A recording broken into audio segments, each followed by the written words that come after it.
Finally, the game week 20 is over, guys. It's been long. We've had to show some patience. Reminded me of a quote I once heard. Patience is bitter, but its fruit is sweet. Oh, yeah. I hope it's been sweet for you. So, had a good week in the end. You and I managed to dodge a bullet with the Morgan Gibbs White.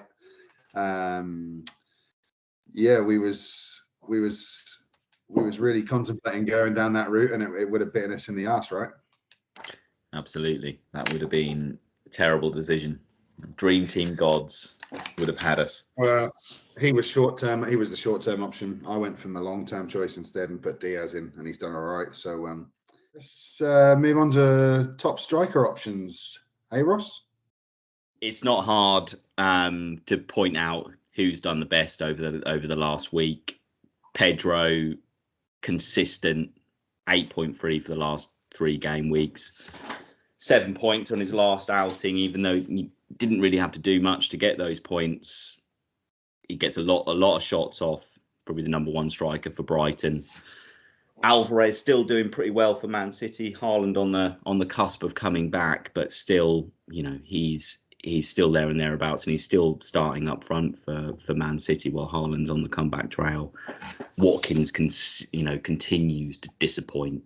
He just even though his average points 5.7, that isn't really a great reflection of how he's doing at the moment. Only 3.6 for the last 3 game weeks. Couple of assists, but he's not the man that he was. Might turn it round, but he's not looking too good at the moment. Nunes and Jota both racking up 19 points. I mean, look at the shot points for Nunes, fairly ridiculous. 3 assists, couple of goals. Although the stats from tonight are not counted on this sheet, he still looked really dangerous tonight against Fulham, central striker, and will be for a little while longer while Salah's out. Bit of a shout out to Isak as well. Like, even though Newcastle still continue to falter and not look good, gets lots of shots off. 4 goals in the last 3 game weeks. So dangerous, and quite often scores in multiples as well, which is very useful, racking up big old points. He is the Newcastle talisman. I heard the other day he's involved in something like close to 50% of their goals. Yeah, which is pretty impressive, isn't it? I know he keeps Wilson out of the team, and Wilson's a bit injury struck, but he cost him a lot of money, and he shows his worth for sure. Rashford and Højlund on there, Man United, good in the run-in at the tail end of the season. I think they're going to be scoring a lot more good points. You can see even by that, again, the shot points with Rashford. He's getting in the right positions. He loves to cut in from the left, doesn't he? Gets lots of shots off, and he's starting to move up the rankings. And big scorer last year on the Dream Team. He could, very quickly within a couple of game weeks, everyone could be talking about, they need him in there as their 3rd striker or whatever, because he's just scoring too many points, even without Europe. And probably the last one of any sort of mention on there is Richarlison again, main striker for Tottenham. Maddison on the horizon, going to be coming back. Son not back for a little while longer. He's getting some good points, and he looks pretty good, and a good investment at 3.1 million as well.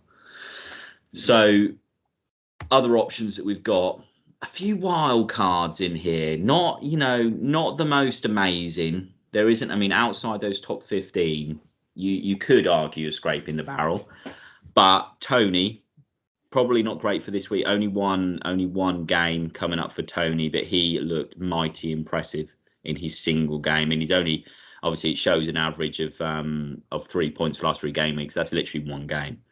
So 9 points.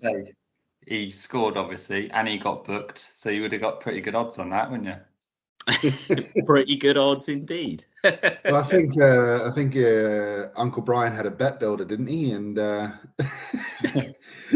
he said, "That's for you, Uncle Brian." So good on you, nephew. He's the one to go for the betting tips. But here's another one. If you talk about the same with Rashford, you talk about Tony as well in that kind of vein of, if you think of Salah and Haaland as what will be the, your fixed two strikers, could be potentially another good option as a third striker. He's hungry and he is just going to score a lot of goals. And I said in our midweek recording, I think 9-10 Premier League goals between now and the end of the season, and I stick by that. And he's already notched out one. So that's all the strikers. Shall we have a little look at the midfielders then? Let's do it. Do it. Here we go. The midfield options. So at the top, we've got the Arsenal options there. I won't delve too much into Arsenal because they have only got the one game this game week against Nottingham Forest. But an interesting stat, all their midfielders on there for Arsenal have all scored against Nottingham Forest in their careers. Martinelli has got 3 goals in 4 games against Forest. So, like I say, I wouldn't be looking to bring any of them in especially, as it's just a single game. But moving on to the second best ranked midfielder on the game, Foden. Like I say, they've got Burnley and also Tottenham in the FA Cup this Friday.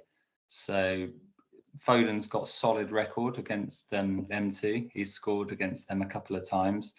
Bernardo Silva, he's got a good record against Burnley. He scored 4 goals in 13 games. Some very welcome returns to our spreadsheet to Bowen and Kudus, back from his African holiday, isn't he? So little holiday. It was a short trip. Little short trip for him, but he's back. Apparently, he'll be available for the weekend. But they've only got the one game against Bournemouth, so again, I wouldn't be delving into them too much. Obviously, James Ward-Prowse got back into double digits against Sheffield United, which was a welcome return for him as well. Going through the list, Gordon is the 5th best midfielder on there, 3.8 million, still very cheap.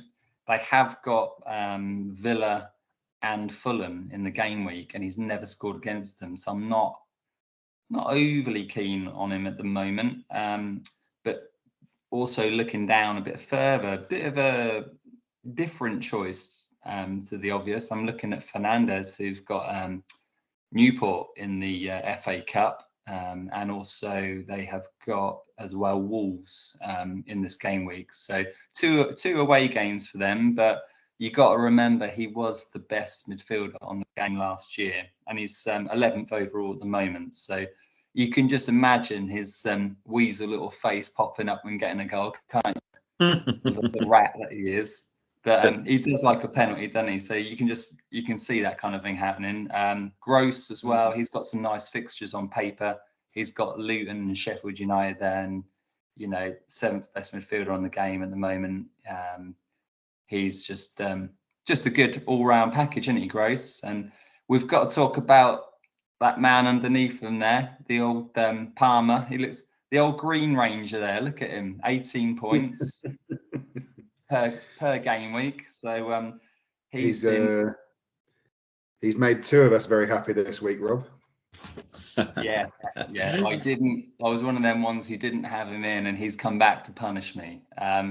So yeah, going through his actually just looking at his stats overall actually across the season. So he's scored 11 goals now, 6 of them being from open play, 5 of them were penalties. So it does say a lot that obviously they've had a lot of penalties there. I think Chelsea in total have had 8 penalties this season. So I think it's not a bad option to bring him in. They've got Liverpool in one of the games, and he's scored 3 goals in 3 games against them. So he's got a good record against them. And also Sterling, looking at his stats, are very good. His game week points. But again, like with Palmer, these game week points have been inflated due to the extra fixtures. So I think they will calm down a little bit in the weeks to come there. So, moving on now to the best of the rest, please. Here we go. So Garner, I've done him dirty really on this because I left him out of the overall. He's the 16th best midfielder at the moment. And they've got some decent fixtures. They've got Luton and they've got Fulham. So, we can't not involve him in the action. Eze is a bit of a different choice because they've only got the one game against Sheffield United. But what stood out for me was, he's a bit of a cheat code, isn't he? They lost 5-0 against Arsenal and he gets 5 bonus points. So just imagine if he actually had a good game. Just imagine that. That is criminal, that is. That's mad. But yeah, so you got him as if you want a differential. I put Doku in here because obviously he's back from his injury. You could argue the case for a lot of the Manchester City midfielders, Grealish, even Rodri, because they've got these extra games coming up. And but I think Doku's the most explosive one, isn't he? And when he was playing before, he was getting a lot of bonus points. Again, I've looked at Liverpool midfield. I like obviously Diaz. He does get rotated a little bit, so I've put McAllister down because he seems to be holding that central midfield role at the moment, and he's looking solid. He's just getting steady points, and he'll just keep you ticking over if you want a cheap midfielder in there. And the last man on the list is Kevin De Bruyne, who's the most transferred player this week in the game week. So that says it all, really, doesn't it? It's one of them ones. I don't know if he's going to be playing a lot of minutes in them 2 games, but he'll certainly be featuring, won't he? Let's have a look at the defenders then, yeah? Here they are. Big bunch of defenders. Some great options in there. Big news, obviously. There's been a lot of talk this week. Trent Alexander-Arnold, the biggest name in the defence on the Dream Team, looks very strongly like he's going to be back for this weekend. May play, may start, may come on, at some point in the second half or something. But he's just one you can't really miss out on if that's going to be the case. You need to have him in the team. He's so dangerous. Trippier, or I like to refer to him as thorn in my side, continues to get lots of points, bloody loads of tackle points, bonus points left, right and centre. None of them earned, none of them justified. Obviously, but yeah, I mean, he's a quality player, isn't he? But one thing, obviously, big news this week is, Bayern Munich linked to him. Is the deal on? Is it off? They've obviously rejected a bid. Who knows what's going to happen there in the next, week or so? I'm not really sure. I'm kind of maybe leaning to the fact I think he's going to stay. I don't think they're going to pay quite enough, and they'll really want to try and keep hold of him. But watch this space. And whether his head's going to be turned, you sometimes see that with players, and then suddenly he'll be benched, because a bit of a fallout if he tries to force the move. So something to definitely be aware of. Porro, continues to score big points. 11 bonus points last 3 game weeks, goals, assists. He's had some clean sheets, getting the tackles in as well. He's everywhere. He's shot up the rankings. He was nowhere about it a while ago, and just consistently scoring big points. Gabriel as well. Not a lot of people might have said that or necessarily thought he would be the 4th best midfielder in the game, but he is. He has got a bit of a knock, but from what I've read, it looks like to be quite minor. So there's every chance. Only one game this week for Arsenal, but it looks like he may well be back for that. Michaelenko, similar to Tarkowski. Very, very solid, strung together, 3 clean sheets. They had 4 clean sheets over the Christmas period. Dyche, what a man. He gets them defending, doesn't he? He bloody loves it. I think he just has dreams about defending, because that's how he sets up his team, sort of counter-attacking, solid defence. And they're good options, great fixtures this coming week. So Michaelenko, Tarkowski, if you need some defensive reinforcements, really good. And we'll get to it, but Braithwaite as well. If you kind of tells the story of the form, doesn't it, with Arsenal? Saliba, White, not doing very good, and Gabriel and Zinchenko, and Gabriel the only one sticking out like a sore thumb, is doing reasonably well, mainly because of that goal. So it's not looking quite so good for the other assets. Saliba, great defender, but not been averaging very high, not been getting the most points. Maybe that's going to turn around, but it's not looking great. A few of the other players who have been like touted have been really good defensive options. Your Aston Villa sort of Cash, Marino, there was Dean hanging about, similar West Ham like Emerson. They're still solid options, and now West Ham are going to be getting their contingent back. Kudus look like he's going to be coming back. Looks like I think they've just signed Calvin Phillips as well. So more reinforcements for West Ham, which can only help the defence. Emerson looks very dangerous every time I see him play. Van Dijk, again, not got the best average for the last bit. Hasn't played all of those games, so it's not really a very fair reflection of how he's played. He's a pretty solid, more premium option in the defence. And Robinson goes under the radar a bit with Fulham, doesn't he? But he's a really good attacking left back. I watched him in both legs of the League Cup. I was pretty impressed. Walker creeping in down there. Just need to have a really close look at Man City's, because there's a lot of Man City defensive options that are now very cheap that would have been 5+ million if you were looking pre-season.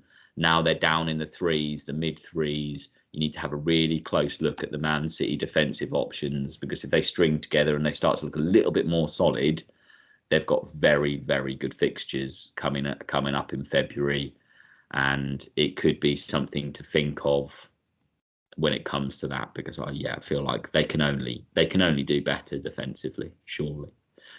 Some other options, some great options, to be fair. Unlike some of those random striking options, these defensive options are all pretty premium, to be honest with you. Braithwaite, like we said, Everton, good fixtures, really exciting young talent. Purvis. Here he is. He's the man. Purvis. Purvis. He's like most people would have had him kind of in their pre-season teams. I started with him in the start of the year, and he's just playing like a left wing. Continues to do the same, doesn't he? And now they've added a couple of clean sheets, so his points are going through the roof. They've got more European fixtures going to be coming up. I think they might be just into March, the Europa League fixtures, just into early March. But there's one thing to bear in mind. And Van Hecker creeping in there, just the 2.3 million for him. And Marino, we've mentioned him before, really good attacking left back that looks like he may well have displaced. I know Dean's injured, but I'm not sure if Dean will get back in the team now. I think he looks like a really, really good option. And Konate, that's one thing to bear in mind with Liverpool's defence. Robertson on the bench today, Trent coming back at the weekend. Poor old Mr. Bradley looks like he may not be getting in the team anymore. And there's people like Gomez who may well get displaced. I don't expect Robinson to go straight back in, but then Tsimikas, it may well be back sort of later in February as well. So you do wonder whether, obviously Bradley's probably not going to be playing, but then you might well see Gomez on the bench unless he fancies putting him with Van Dijk and centre back, which he can play centre back, obviously. The old goalkeepers. Yeah. So Onana, we left them on there, even though Cameroon are obviously currently playing in the AFCON, but we weren't sure if he was going to get kicked out or not. But it looks like it's been dropped now for Cameroon, and he's been replaced by his cousin, apparently. So, I mean, I don't know if his cousin is a footballer, let alone a goalkeeper, but they just... Imagine that. They just looked around and they're going, right, who else? Right, Onana. Have you got a granny? He's from Cameroon as well. Get him in. Get granny in. She's 100. Oh, you got anyone? Your cousin? Yeah. Oh, his hand's made out of paper. No, get him in goal then. Go on. Can't do any worse. So he's currently away at the moment. So we won't obviously delve too much with him. Looking at the rest, there's going to be a lot of rotation with these goalkeepers because you've got FA Cup games. So Alisson will probably be rested against Norwich, I should think. even though he played against Arsenal, Kelleher, they seem to like to play him in a lot of these cup games. And Pickford even got rotated in the FA Cup, didn't he, as well? So it's tricky. I'd probably, out of that list, if you wanted a goalkeeper who's likely to play the 2 games in this game week, you're going to go with the old Martinez, aren't you? Because he does seem to play these sort of cup games. So out of that lot, my best option, I'd say, would be Martinez. But Petrovic is, look at his stats. They're looking pretty good. His game week points are pretty decent. He probably nearly got a clean sheet as well against Middlesbrough the other day. That was a bit unfortunate for him. So he's in there, 2.6 million. He's a cheap option. But like I say, a lot of these guys will be rotated for the FA Cup. So yeah, not that special. So should we move on, boys? One thing I just wanted to add on your goalkeeper is quite funny, talking about Onana. His AFCON record, played 1 game, 3 goals conceded, 0% save record. He saved 0 shots. The worst save record out of anyone in the AFCON. Rubbish. Let's move on to the spine. And in the spine, we've got Onana. There he is. Get him in. He's your solid option. He is still the bloody top keeper in the game, though, isn't he? Yeah. Number 1, mate. Number 1. All them.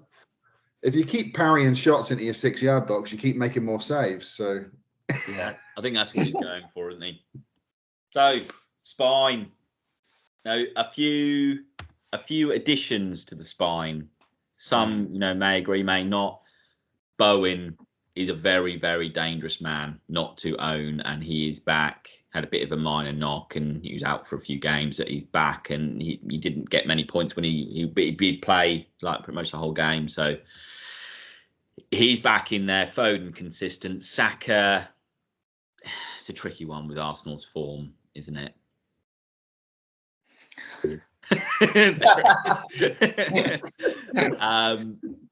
Trent and Palmer. Yeah, just refer to this table if you want to, have a look at some of the form and fixtures before you're making your transfers. I don't think we need to talk about it too much more, guys. There's the old injuries. I'm not going to go into this too much. If you need to refer to this slide as a reference, then for sure, just a few points to highlight. If you're a Kufal owner, he is now suspended until the following game week, and so is Ben Rama. And Joe Linton, as we mentioned in our Game Week 20 update, he is now out for the season. So anyone who had them in their team, you might want to drop them for the foreseeable. So yeah, nothing really much else to report on there. So yeah, let's move on, guys, to the old ticker.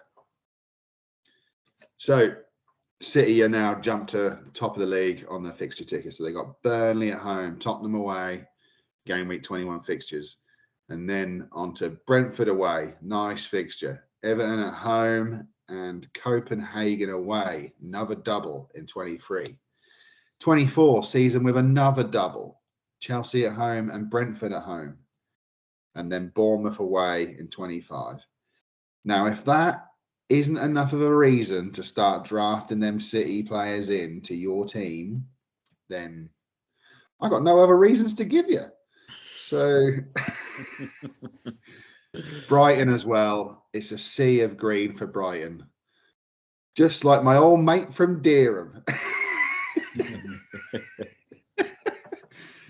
Brighton once again. They've dropped a second. They're just behind City on the ticker, but it is a sea of green for Brighton. A few lovely double game weeks in there as well. And Man United, if Rashford does suddenly start scoring goals, word of warning, they've got some lovely fixtures. They just need to get their form sorted out. And the transfers, please. This is what we're working with this week. I'll just I'll just have a little chat about one of these boys. It's a bit of a risk to put him in the transfers, but it is one that I'll be making. Trent, big, fat defender, best defender that you can probably own when he's fully fit. So may seem a little bit presumptuous that he's going to play, but the indications are really good. Yeah, and the rest we've talked about pretty much, haven't we? There, so we've gone over them. They've got great stats, and they all look like really, really good options and some good fixtures for them coming up. Who we got for the captains then? Captains, here we are. What are we saying? Well, I mean, I'm going to say that this week is your max captain week. Perhaps I'm a bit premature with that, but you're either going to be playing your max captain chip this week, or you're going to be playing your park the bus chip this week. So for me, if you've got your max captain chip and you've got a team full of players who have got double game weeks, just take the headache away and slap that chip on, and it should come good for you, especially with no Haaland. Yeah.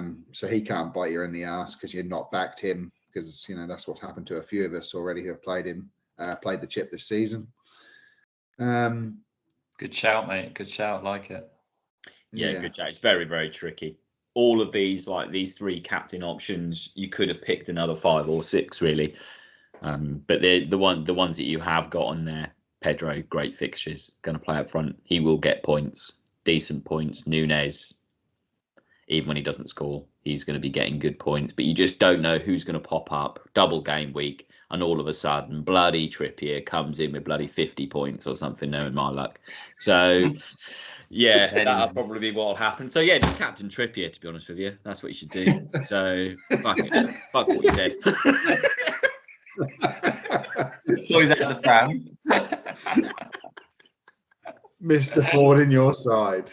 Yeah, good. Ford in my fucking side. So, right. Yeah, the reminder of these bonuses, there they are. We've just chatted about them. Have a good long think, but yeah, could be the week for one of these. Good call, mate. Good call. Right.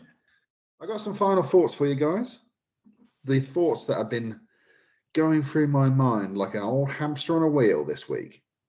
Is Haaland back for game week 21? How many minutes will KDB get? And does it even matter how many minutes he gets? Is Trent back? Is Maddison back? There's my thoughts. I just can't come up with the answers. Like I'm just a dreamer, mate.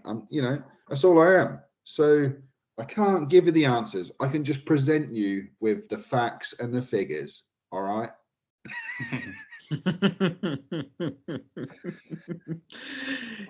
We're just regular dream team guys. That's all we are. That's all we are. We're just dreamers, mate. We're just dreamers. So yeah, how's the old OnlyFans account creation coming along then, Ross? Well, we've had a few requests for it. I think Sterex would definitely be one of our subscribers. I'm only kidding. He's obviously followed our advice, and Bradley, I have to say, my friend, was a very, very good choice, especially for the short term. You've seen this video though. His days are numbered, so word of warning. Yeah. Just a shout out as well for our good friend Guna Jen, who continues to give us some nice messages and continues to watch the video. She's spreading the good word of the InterDreamTeam. So thanks for that, Guna Jen. And user EZ2MK8. Good to have you on board, and thanks for your feedback. We'll definitely be considering doing our own mini league next year, and something that we'll be hoping to get quite a few people involved with. So it could be quite a competitive league for sure. Rob, you got any news from us from X?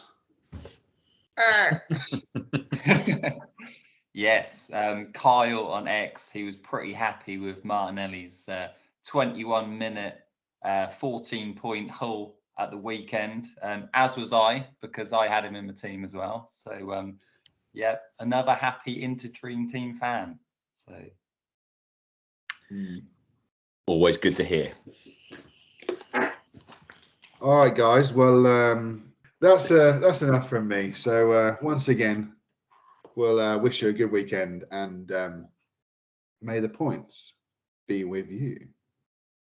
And with you. I said, you're a dreamer, nothing but a dreamer.